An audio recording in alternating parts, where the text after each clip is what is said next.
गांधीनगरचे सरपंच संदीप पाटवडे हे दुसऱ्या पक्षामध्ये 2 ते 3 दिवस आधी गेलेले आहेत। त्यांची जे भ्रष्टाचारची कारोबार चालू होते, चुकीचे कामाची कारोबार चालू होते, ते लपवण्यासाठी आज ते पक्ष बदललेला आहे। त्यांनी मुद्दा पब्लिकच्या समोर डीसीचा ठेवलेला आहे। डीएसीचा ॲक्च्युली पाठपुरावा जे केलेला आहे ते आमचे अमल साहेब आहेत, मुन्ना साहेब आहेत, वहिनी साहेब आहेत। 1.5 वर्षापासून त्यांनी पाठपुरावा केलेला आहे।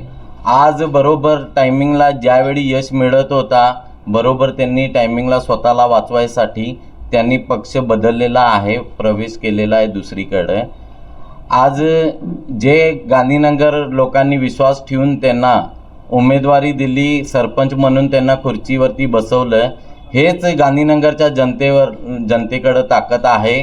त्यांना परत खुर्चीवरनं खाली आणू शकतो आणि हे केल्याशिवाय गांधीनगर जनता किंवा भारतीय सिंधू सभा, भारतीय जनता पार्टी सोडणार नाही। भ्रष्टाचार म्हणजे जे गावात अतिक्रमण दिवस वाढत गेलं त्यांच्या बसल्यानंतर, ती तक्रारी आम्ही तोंडी पण दिलेली आहे, लेखी पण दिलेली आहे, मासिक सभा असत्या त्यामध्ये ठराव पण केलेला आहे, तरी सुद्धा 1.5 वर्षात एकही कारवाई झालेली नाही।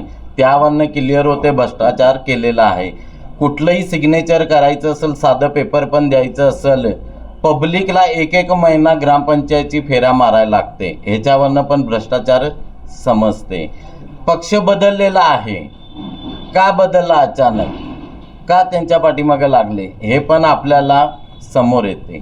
तक्रार दिली होती, पण ते कुणाचंही वरिष्ठांचं किंवा आपले सरकारी अधिकारी जे काही होते, तर आम्ही पंचायत समितीमध्ये सीईओकडे भरपूर वेळा तक्रारी, ते कुणाचंही ऐकायच्या मानसिकतामध्ये नव्हतीत।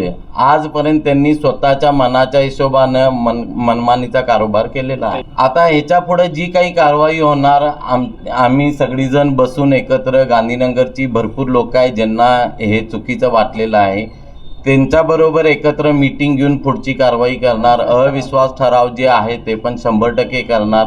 त्यांच्या विरोधात जे काही आपल्याला तक्रारी द्यायला येतात, कारवाई करायला येते, 100% आपण करणार।